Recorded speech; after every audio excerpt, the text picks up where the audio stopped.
You're driving home after a long day. The road's wet, rain tapping against your windshield, and suddenly that small amber light on your dash flicks on. ABS. You think, brakes still feel fine, but what you don't realize is that this tiny warning might be the first sign your braking system's losing its ability to protect you in an emergency. Ignore it long enough, and the next time you slam on the brakes, your wheels could lock up, sending you sliding out of control. In this video, we'll uncover 9 reasons your ABS light might be on, what each one means, and how to fix it before it turns into something dangerous. Because reason number 9, it's the one even seasoned mechanics sometimes overlook, and it could cost you your entire brake system. But first, let's start with the most common trigger. Reason number 1, faulty wheel speed sensors. Your ABS system relies on wheel speed sensors, tiny magnetic devices mounted near each wheel to constantly measure how fast each wheel spins. If one sensor fails, the ABS computer suddenly loses that data. It doesn't know if a wheel is slipping or locked, so it plays it safe by disabling the ABS altogether and lighting up your dashboard. Sometimes this happens because of dirt or metal shavings stuck to the sensor tip. Other times it's corrosion or a frayed wire. The fix might be as simple as cleaning it, or it might need replacement. But here's the twist. A bad wheel speed sensor can also mess with your traction control system. And that brings us to reason number 2, traction control system malfunction. Your ABS and traction control systems share many of the same components. They're like siblings. One prevents wheel lock during braking, the other prevents wheel spin during acceleration. So when something in the traction control system goes bad, the ABS light often joins the party. A faulty traction control module or sensor can send confusing signals that trick the ABS into thinking there's a problem. You might also notice your traction control light on too, sometimes flashing, sometimes solid. But here's where it gets interesting. If your car's losing grip when accelerating or turning, it's not always a tire issue. Sometimes it's your ABS system pulling the strings behind the scenes. To see how a simple electrical issue can cause this chaos, let's move to reason number 3, blown ABS fuse or relay. Hidden under your hood is a small fuse box that powers every critical system in your vehicle, including your ABS. If the fuse or relay connected to the ABS circuit fails, the entire system shuts off. It's one of the easiest fixes, but also one of the easiest to misdiagnose. Many people replace sensors or control modules before checking the fuse first. And here's the catch. Fuses usually blow for a reason. It might be a temporary short, or it might signal something deeper, like a failing pump motor drawing too much power. If the ABS fuse keeps blowing after replacement, don't ignore it.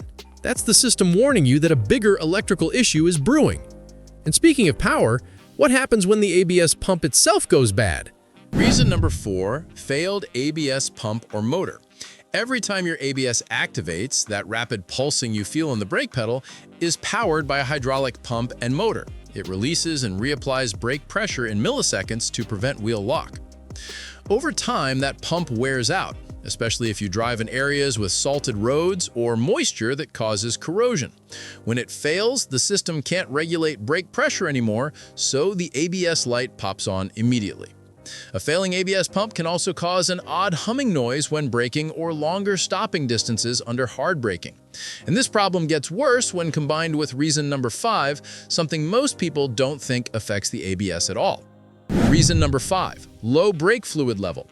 Your ABS system can't work without hydraulic pressure, and that pressure comes from brake fluid. If the fluid level drops too low, air can enter the lines and your ABS loses the pressure it needs to operate correctly. Common causes: worn brake pads, small leaks, or evaporation over time. When your brake fluid sensor detects a low level, it can trigger both the brake warning light and the ABS light.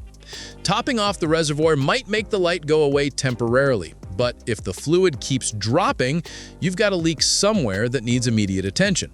And sometimes, even when your fluid's fine, contamination inside the system can trigger a problem.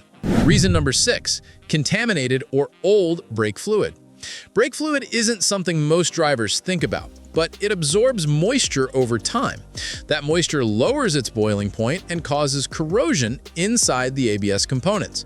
Tiny air bubbles or water pockets can trick the ABS sensors into false readings, and when the control module detects inconsistent pressure, it illuminates the warning light.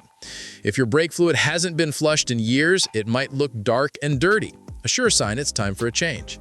Fresh fluid not only restores pedal feel, but also extends the life of your ABS pump and valves. But sometimes, even with clean fluid and healthy sensors, the light stays on, pointing to something deeper in the system's brain. Reason number 7, bad ABS control module.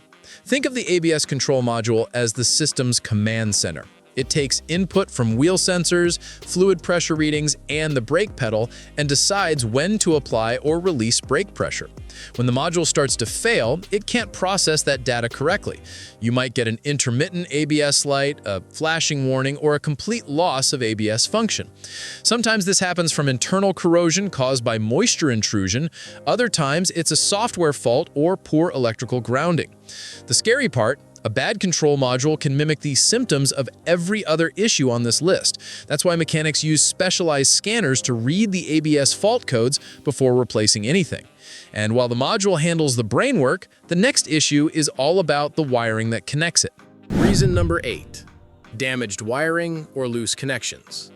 Modern vehicles rely on miles of wiring, and your ABS system depends on clean electrical signals from every corner of the car. If even one connector is loose, corroded, or chewed by rodents, it can break communication between the sensors and the control module. This is especially common in older cars or vehicles exposed to off-road dust, mud, or salty winter roads. The light might come and go randomly, one day on, the next off, as vibration temporarily restores contact. Tracking down wiring issues can be frustrating, but it's crucial, because damaged wiring doesn't just affect the ABS. It can interfere with traction control, stability control, and even speedometer readings. And if all else looks fine, the final reason might surprise you, because it's not about what's broken, but what's missing. Reason number 9, recently disconnected or replaced components. Sometimes, the ABS light isn't caused by damage at all. If you've recently replaced a wheel bearing, brake caliper, or even your battery, the system might simply need to be reset. When power is cut or sensors are unplugged during service, the ABS stores a fault code that keeps the light on until cleared. A quick diagnostic scan or a few miles of driving after reconnecting everything can often make the light disappear. But if it doesn't, it might mean something wasn't reinstalled correctly, like a sensor left unplugged or a connector not seated all the way. Now that we've covered the reasons your ABS light might be on, there's one final question. What should you do about it? The light is warning you for a reason. Your ABS light isn't just an annoying dash symbol. It's your car's way of saying, hey, something's not right. While your brakes will still work without ABS, you lose that crucial safety net that prevents wheel lock in emergencies. In dry conditions, you might not notice, but in the rain, snow, or gravel, that split second could make all the difference. So if that light's been staring back at you, don't ignore it. Start with the simple checks: brake fluid level, fuses, and sensors. If that doesn't fix it, get a proper diagnostic scan, because the longer the light stays on, the more risk you're taking every time you drive. And if you ever see it flicker while braking, that's your cue to pull over, before your safety system decides to take a day off when you need it most.